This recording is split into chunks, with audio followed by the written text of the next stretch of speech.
Pour réussir une people review, il faut voir quels sont effectivement les acteurs, ceux qui vont pouvoir donner du feedback, ceux qui vont participer à la décision sur justement ce qui se passera après la people review, qui sont importantes de réunir autour d'un comité de people review. Parfois, vous ne pouvez pas réunir tout le monde dans ce comité.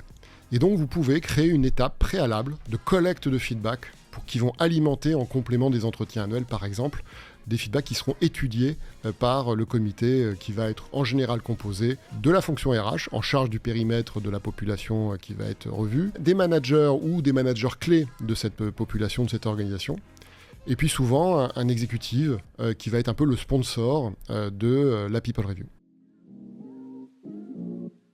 Les People Reviews sont à la fois un processus normal qui doit être régulier, donc souvent en mode un peu saisonnier par année, en général souvent connecté aux entretiens annuels, donc classiquement plutôt au deuxième trimestre, voire troisième trimestre de l'année. Ça, c'est le cycle un peu calendaire classique des organisations qui calent la People Review et c'est une bonne pratique sur les entretiens annuels. Par contre, on peut déclencher une People Review quand on en a vraiment besoin. Par exemple, vous avez une opération de fusion-acquisition, vous avez des nouveaux collaborateurs qui vont rentrer dans le périmètre de votre organisation. Et bien là, c'est un très bon moment pour déclencher une People Review sans attendre peut-être 6 mois, 9 mois, pour faire justement l'évaluation, le tour et avoir une bonne compréhension des enjeux et des décisions qu'il faut éventuellement prendre sur les nouveaux collaborateurs.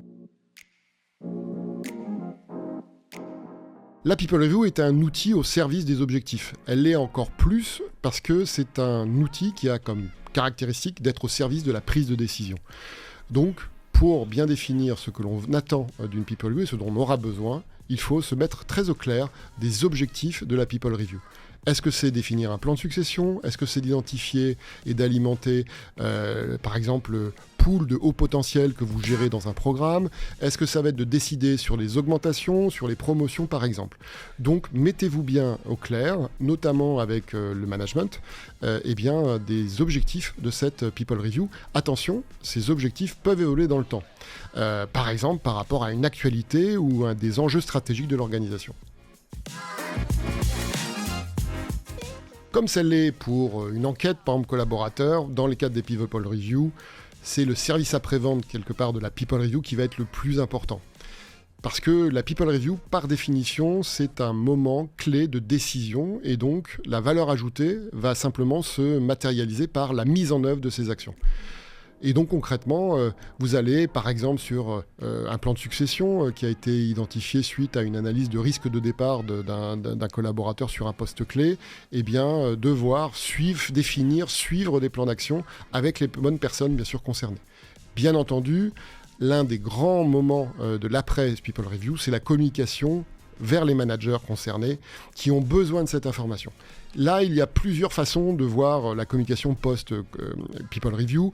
Dans certaines organisations, dans certaines pratiques, les informations sont assez diffusées vers les managers et vers les collaborateurs. Dans d'autres, c'est un petit peu plus restreint comme diffusion d'informations. Bien entendu, la manière de bien procéder va être adaptée, en sachant que de toute façon, il faut que ça soit visible au minimum des managers qui vous ont alimenté, voire qui, bien entendu, ont participé à la People Review.